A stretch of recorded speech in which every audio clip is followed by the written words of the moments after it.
The white man is a white man. So I have two. Mm-hmm. The white man, you cannot change a white man, and I have another one that said the white man cannot be anything besides a white man. Exactly. So really what this proverb by the Tshonga people is focusing on is it's challenging African people to think of what the white man is before he gave the story about himself. Okay? What is the white man without his propaganda? What is the white man without his missionaries? What is the white man without his guns? An incomplete creature. He's what Mama Marimba Ani called Yoruba. And the culture of Yoruba is deception. Deception is the culture of Yoruba. And what do I mean by that? I mean, Yoruba's main goal is to convince you that they aren't what they look like, that they aren't what they act like, that they aren't what they sound like. Everything they do is to psychologically manipulate those who they're dominating to think that they're other than what they're showing themselves to be. So deception is the culture of Yoruba. And this is why it's so important that we use this phrase. And a phrase like this is actually a word for it. It's called a tautology. A tautology? Tautology. And tautology, I think, is a very African thing because as we discussed the other day, you remember how we said Europeans, they think linear, Africans think cyclically. We think in circles. We think in a holistic manner. So a tautology is something that states something by restating what it is. So, for example, a tautology would be God is good because goodness is God. Or God is great and great is God. You see how it's telling you, this defines itself. So they're saying a white man is a white man. They're saying there's nothing deeper to the white man than what you see, than what you observe about them. So if they're acting like savages, they're savages. They aren't good people who happen to do savage things. They're savages. Or if you see a white person killing somebody, they aren't kind people who engaged in the killing. They're killers. If you see a white person raping somebody, they aren't a nice person who happened to rape somebody. They're rapists. And you can pedophiles. See, if you see a white person who's preying on and sexually abusing a child, they aren't a white person who happens to be engaged in pedophilia. They are pedophiles. So, and explain how that doesn't apply with African people. And that doesn't apply to African people because there's nothing in our teachings, in our proverbial teachings, in our spiritual teachings, or in any of our history prior to our encounter with white people, where any of those behaviors were seen as normal, natural, or anything that we should do. Right. So whenever you see white people acting very savagely, you have to understand that's just their asili in nature. That's their asili, perfect. So what the word asili means? Nature. Nature, correct. And that's a Kiswahili term, which means nature. And that's what the Tshonga was saying. They were saying it's in the nature of the white man to be who he is. He can't be otherwise. Right. And I'll read a quote from Dr. Chancellor Williams in his book, Destruction of Black Civilization. And he kind of gives us the historical background for proverbs like this. Well, how could the Tshonga people say something that's so simple but means so much? And he says, and this chapter is called White Devils from the West. It's chapter 10 in Chancellor Williams' Destruction of Black Civilization. And listen carefully. He says, before the 16th century, most Africans on the continent had never seen a real white face. Since in many societies, all devils and other evil spirits were white.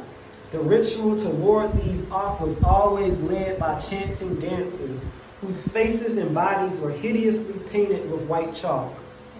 That there were in fact white humans living, quote, white devils was unbelievable. Probably few reports are better known than those of first contact, where the boldest of the unbelievers would venture to rub the skin of whites to see if the, quote, paint would come off.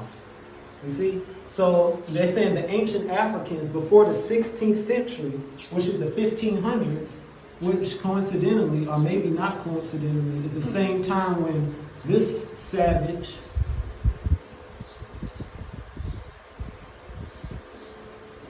that's his real name, Cristobal Colon, or Christopher Columbus, that was the same time that he was beginning his terrorization of the world.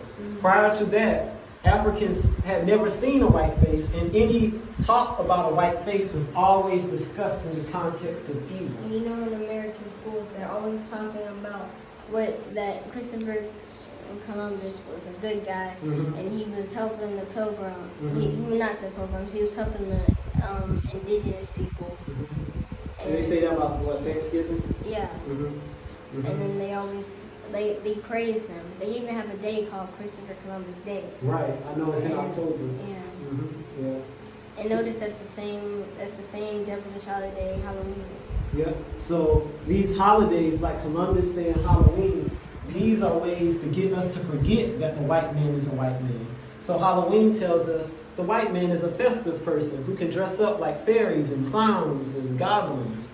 And mummies. And also mummies. That's the thing that happened in Kemet. They used to have mummies,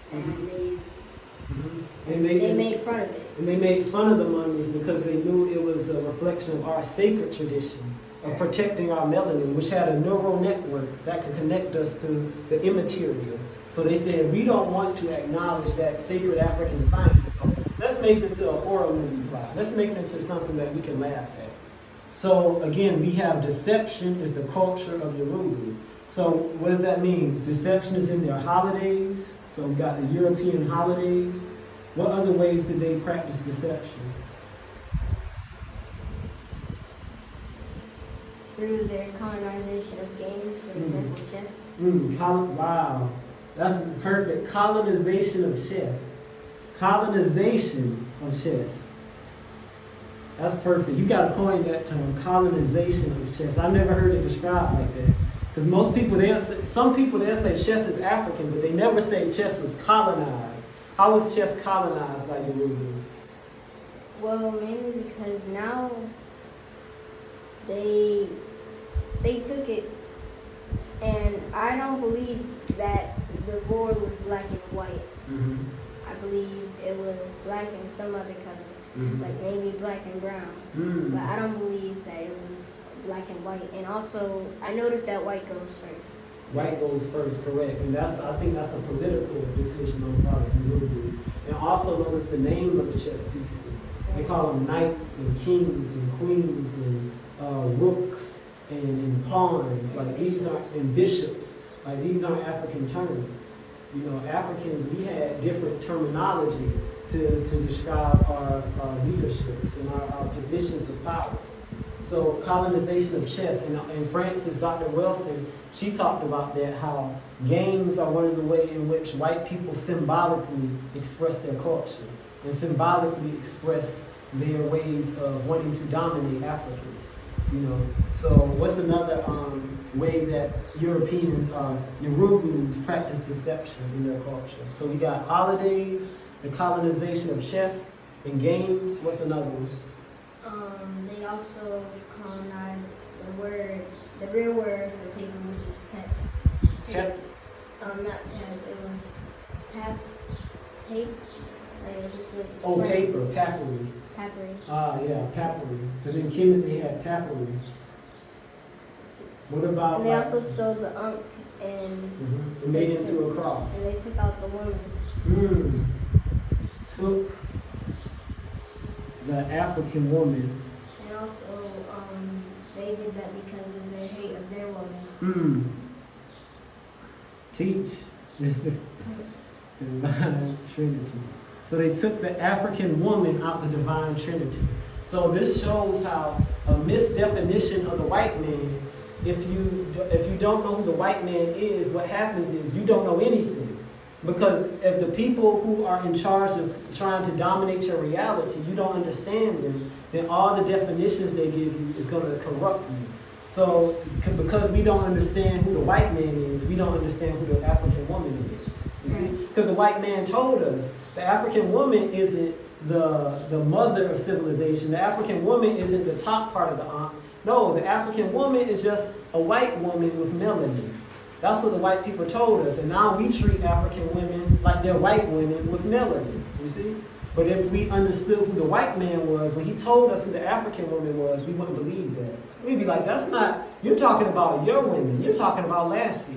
You aren't talking about African women. So we have to understand, if we misunderstand the oppressor, we misunderstand everything. Right, and this is why we study them. Yes. You have to study yourself, but you also have to study them. Otherwise, they will trick you Right. very, very easily. Right. All right.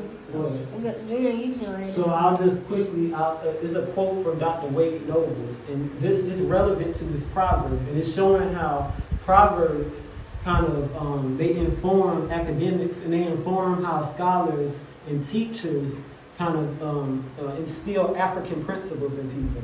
So Dr. Wade Nobles, this is what he said. He said, unless you understand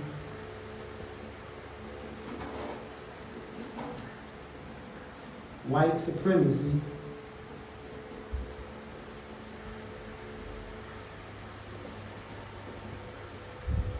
everything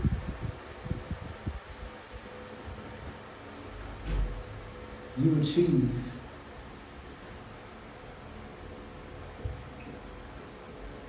is a diminishment. You know what that means? Okay, I'm gonna tell you. You can erase the 1500s part. Everything you achieve is a diminishment, and you can erase that eraser part right there too. okay, of who you are.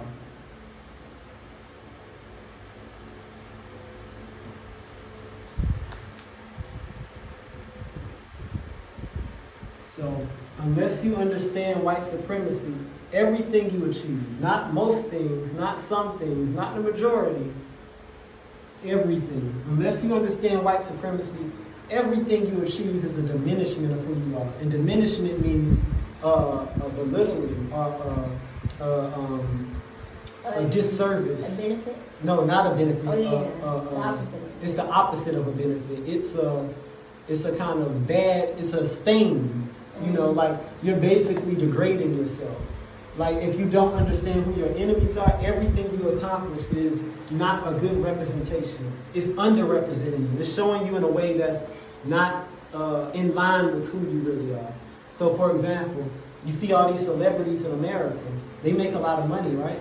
Right. Like Drake, who else? Who's another celebrity who makes a lot of money? Tyler Perry, Lil Baby. All these people, they're making a lot of money, but they don't understand white supremacy. So what they're becoming just pets of the dominant class, pets of Yoruba. But at the same time, they're very happy because they think they made money, and because I have this money, now this makes me free. But what really makes you free is understanding your culture, understanding that what you see and what you feel, and your intuition plus your observation is correct. The white man is still a white man. He's not your ally. He's not your friend. He's not your, enemy by circumstance. He's your natural enemy. You see, and until we understand that the Yoruba's are our natural enemy, we're constantly going to be achieving things that are diminishing who we are and not empowering who we are. Right, and as I said in my working in progress book, I said to be able to read this book, you must have balance in your life. You must not have white allies or be white to read this book. This is breaking the laws of Ma'at in your own life. Perfect. So I like how you tie that in. That's the perfect conclusion. I think it's law number 11. It said, I will not close my ears to truth. So you can't say I'm a supporter of Ma'at and then look at the white man as anything other than the white man. You see? In African speech, white, at least for the Tshonga people, meant evil. Because we read from Dr. Chancellor Williams, before the 16th century, they never saw white people. And if they saw the color white, they always identified them with evil. So what we're saying is if our ancestors knew immediately, without even talking to these so-called people, that they were evil, then it's incumbent upon us to do the same. Otherwise, we're not practicing truth. We're not practicing Ma'at. Because truth is a circle. It's not a line. You know, it's not what you think personally. It's what you think in terms of if you refer to your ancestors. If your ancestors didn't believe it, it's not true. Because truth is a circle, it's not a line. This is Yoruba truth, this is African truth. African truth comes out of Senkoku. And that line, you see how the line, it's a line.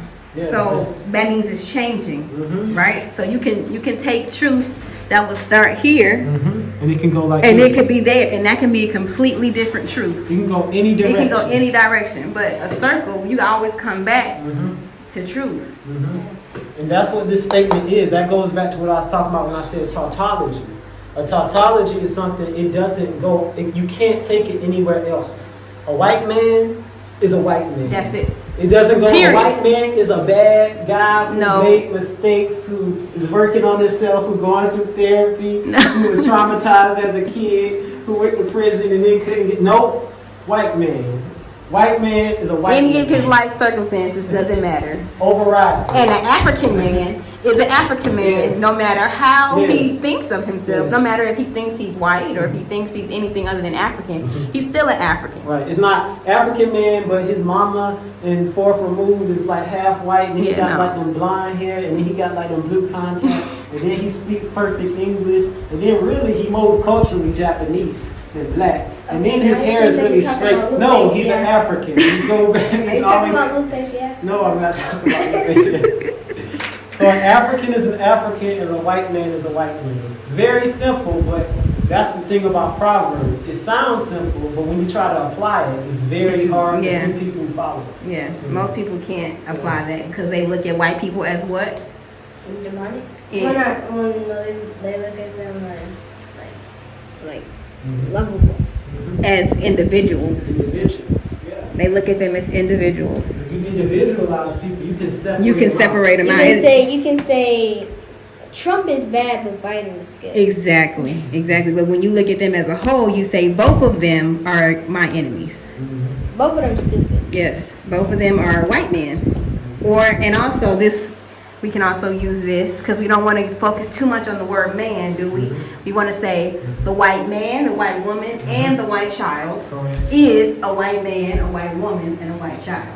Let's not just hone in on the man because all Yorubas are our enemies. Right. The white family is a white family. The white family is a white family. It's not a multicultural family. Who is teaching the white man to and helping him grow into the person that he is? He's been nurtured by a woman, his mother, His right? first teacher. His first teacher is the white woman. So let's not negate the fact that she plays a tremendous role in who the white man is today, and who he has always been. Yes, and who he has always been is a product of his mother. And so as the African man is a product of the African woman who has always been his mother as well. Dominant milk. Recessive milk or dominant milk? Which one do you Ain't no want? halfway recessive part dominant. It's Right. either recessive milk or dominant milk. Right, because a lot of people, they get stuck on the white man, and then they just allow the white women to come in and be their homegirls. And that is not an African thing at all. I like this.